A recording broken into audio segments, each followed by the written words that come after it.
Global skill development mission में आपका स्वागत है।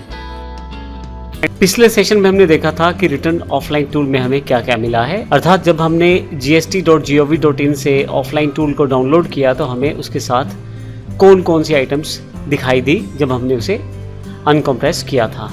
अब यहाँ पे हम ऑफलाइन टूल का प्रयोग करना सीखेंगे कि किस प्रकार इसके द्वारा हम अपनी रिटर्न्स को आसानी से क्रिएट कर सकते हैं। आप 4 तरीकों से GSTR1 को आसानी से क्रिएट कर सकते हैं ऑफलाइन टूल का प्रयोग करते हुए। सबसे पहला तरीका है मैनुअल एंट्री ऑफ इनवॉइसेस। आप बारी बारी से एक एक इनवॉइस को ऑफलाइन टूल के थ्रू लिस्ट में डालें जिससे GSTR1 को प्रिपेयर किया जा सके। दूसरा तरीका है आपके पास Excel sheets, sample Excel sheet दी गई है, उसमें आप मॉडिफिकेशन करें अपने डेटा को और उसको इंपोर्ट कर लें। यह दूसरा तरीका है। इंपोर्ट करने के लिए फिर से ऑफलाइन टूल का प्रयोग करेंगे, इससे भी आपकी GSTR1 आसानी से तैयार हो जाएगी। तीसरा तरीका है आप एक्सेल की वर्कबुक में से कॉपी करें अपने डेटा को और ऑफलाइन टूल की सहायता से पेस्ट करते हुए आसानी से अपनी GSTR1 को क्रिएट कर लें। और चौथा तरीका आपके पास CSV फाइल फॉर्मेट है, उसमें आपके पास यदि डेटा है तो आप उससे अपना डेटा को इंपोर्ट कर सकते हैं अपने ऑफलाइन टूल की सहायता से। अब इन चारों में से आप कोई भी एक तरीका अपना सकते हैं। हालांकि हम चारों तरीके सीखने वाले हैं बारी बारी से और देखें कि किस प्रकार से आसानी से हम ये सारा कार्य कर सकते हैं। आइए सबसे पहले मैनुअल एंट्री ऑफ इनवॉइसेस देखते हैं, किस प्रकार हम बारी बारी से अपने इनवॉइसेस को यहाँ पे एंटर कर सकते हैं। तो आइए सबसे पहले बात करते हैं मैनुअल एंट्री ऑफ इनवॉइसेस की। GST ऑफलाइन टूल को यदि आप डबल क्लिक करें तो आपके पास एक छोटा सा डैशबोर्ड जो आपकी ऑफलाइन सिस्टम पे चलने वाला है, अर्थात इसको नेट की आवश्यकता नहीं है अभी कार्य करने के लिए, ओपन हो जाएगा। कुछ इस तरह की स्क्रीन आपके सामने आ जाएगी। हालांकि इसमें काफ़ी सारे ऑप्शन हैं, लेकिन सबसे पहले ऑप्शन के द्वारा upload new invoice other data for return, आप जो भी डेटा यहाँ अपलोड करना चाहते हैं अपनी GSTR1 के लिए वो यहाँ से तैयार कर सकते हैं। तो आइए देखते हैं किस प्रकार से इसे तैयार किया जा सकता है। आप न्यू पे क्लिक करें। जैसे ही न्यू पे क्लिक करते हैं आप यहाँ से अपनी बेसिक इन्फॉर्मेशन देकर अपने डेटा को इनपुट कर सकते हैं इस टूल की सहायता से। सबसे पहले जैसे ही मैं ऐड इनवॉइस पे क्लिक करता हूँ, मेरे पास यहाँ एक डैशबोर्ड में एक पैनल उपलब्ध है जिसमें मेरे से कुछ जानकारी मांगी जा रही है फाइल रिटर्न्स के बारे में। अब देखें यहाँ पे GST स्टेटमेंट रिटर्न्स का जहाँ जहाँ ये रेड डॉट है वो इन्फॉर्मेशन देना आपको ज़रूरी है। तो डिफ़ॉल्ट रूप में इसे GSTR1 पहले ही सिलेक्ट कर लिया है। GSTN ऑफ सप्लायर में दे देता हूँ यहाँ पे, मैंने पहले से उसे कॉपी किया हुआ है तो पेस्ट कर देता हूँ यहाँ पे। फाइनेंशियल ईयर 17-18 ही है। उसके पश्चात टैक्स पीरियड जो है वो आपको डिसाइड करना है। मैं यहाँ से एग्जाम्पल के लिए अगस्त ले लेता हूँ अभी।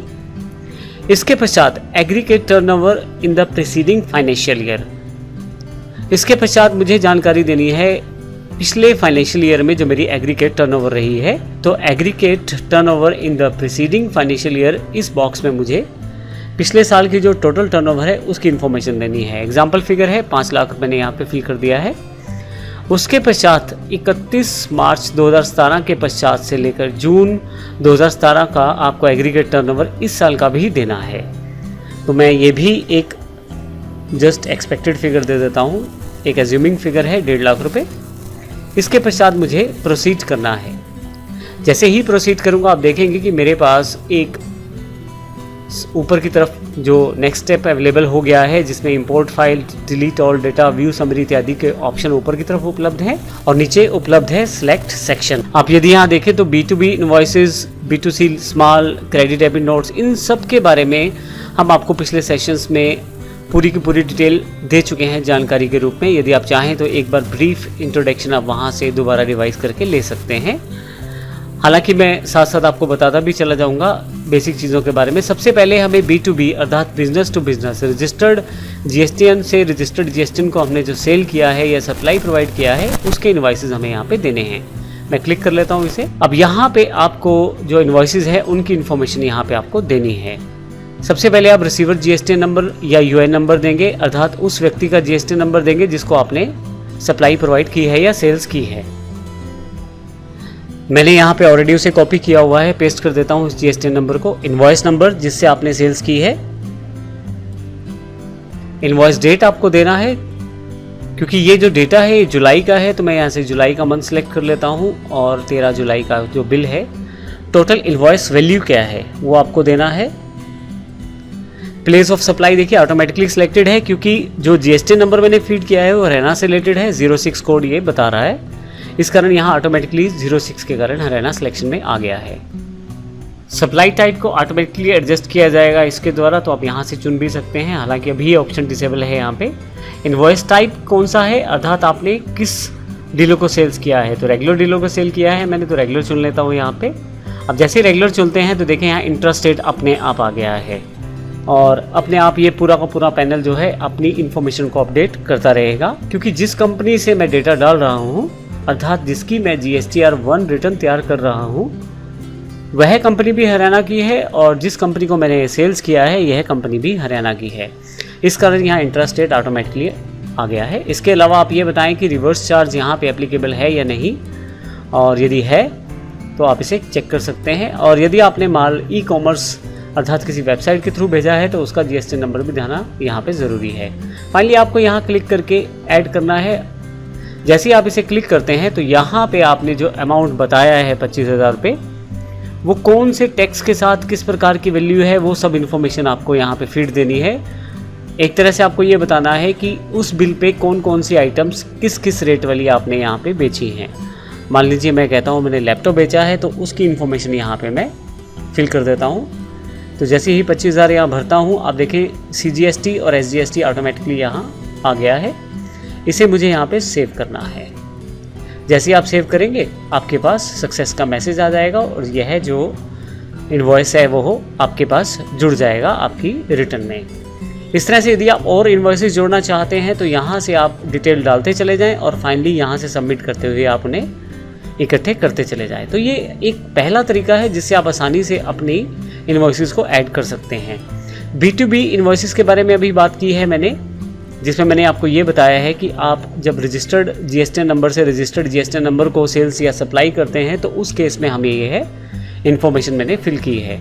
इसके अलावा आप B2C जहाँ 2.5 लाख से ऊपर आप इंटरस्टेट सेल्स करते हैं वहाँ 5A 5B के अंतर्गत वो इन्फॉर्मेशन आप सबमिट कर सकते हैं। मैं क्लिक कर सकता हूँ इस सेक्शन में भी मुझे उसी तरह से इन्फॉर्मेशन प्रोवाइड करना है। फ़र्क सिर्फ ये है यहाँ पे कि इनवॉइस नंबर है, यहाँ पे GST नंबर नहीं है, क्योंकि यह बिजनेस टू कंज्यूमर है, अर्थात रजिस्टर्ड GST नंबर से हम कस्टमर को यह डायरेक्टली माल बेच रहे हैं। कस्टमर के पास GST नंबर नहीं होगा, हमें अपना इनवॉइस नंबर देना है, इनवॉइस डेट देना है, टोटल इनवॉइस वैल्यू देना है, प्लेस ऑफ सप्लाई। तो इस तरह से मैं आसानी से इस जो B2C लार्ज इनवॉइस को फिल कर सकता हूँ।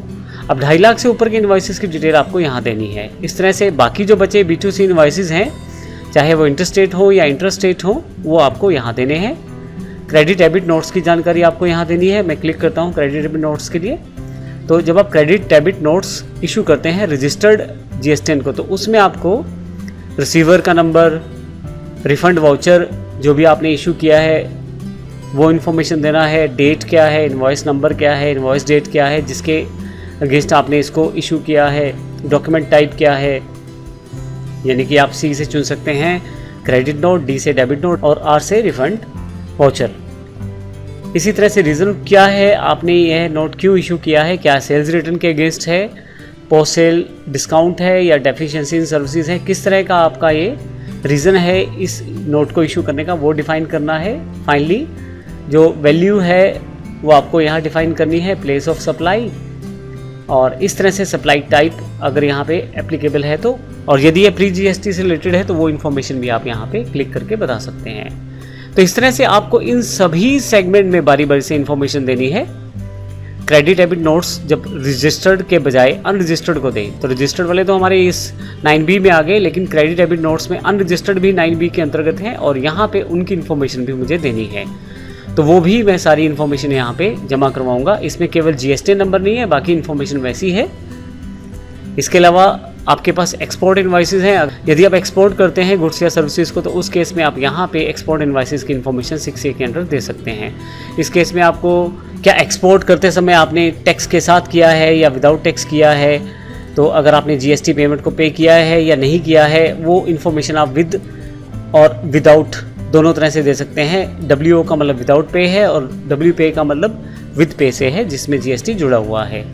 इनवॉइस नंबर क्या है, इनवॉइस डेट क्या है, पोर्ट कोड, क्योंकि एक्सपोर्ट कर रहे हैं तो पोर्ट कोड देना ज़रूरी है, शिपिंग बिल नंबर, जिस बिल नंबर से इसे माल को डील किया गया है, shipping bill date, supply type इत्यादि ये इन्फॉर्मेशन भी आपको देनी है।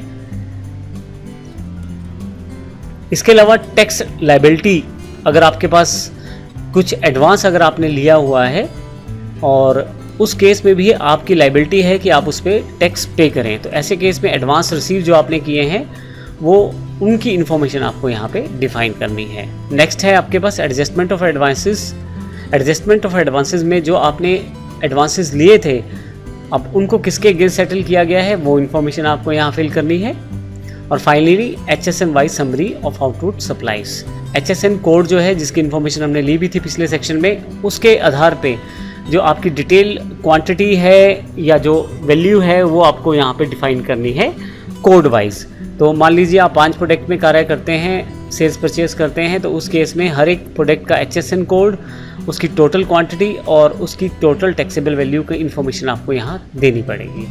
मैं यहाँ से बैक आ जाता हूँ। ये सबसे पहला तरीका था, फिर से बैक आ जाता हूँ, ये सबसे पहला तरीका था मेरे पास जिससे मैंने आसानी से अपनी GST रिटर्न को यहाँ से बना सकता हूँ। तो यहाँ पे जैसे हमने बताया 4 तरीके हैं। सबसे पहले तरीके को हमने इस सेक्शन में सीखा है, मैनुअल एंट्री ऑफ इनवॉइसेस। अगले सेक्शन में हम देखेंगे किस प्रकार से आप एक्सेल शीट से डेटा को इंपोर्ट कर सकते हैं और अपना रिटर्न डेटा तैयार कर सकते हैं। इसके लिए हमारे पास पहले से एक सैम्पल फाइल ऑफलाइन टूल के साथ अवेलेबल हुई है। हम चाहें तो उसमें डायरेक्टली मॉडिफाई कर सकते हैं डेटा और फिर उस शीट को इंपोर्ट कर सकते हैं, जिससे कि हम आसानी से अपनी रिटर्न को तैयार कर सकते हैं। और इसके अतिरिक्त 2 और तरीके हैं, कॉपी पेस्ट करना और इंपोर्ट करना CSV फाइल को। इन सब के बारे में अगले सेशन में हम जानकारी लेने वाले हैं। धन्यवाद।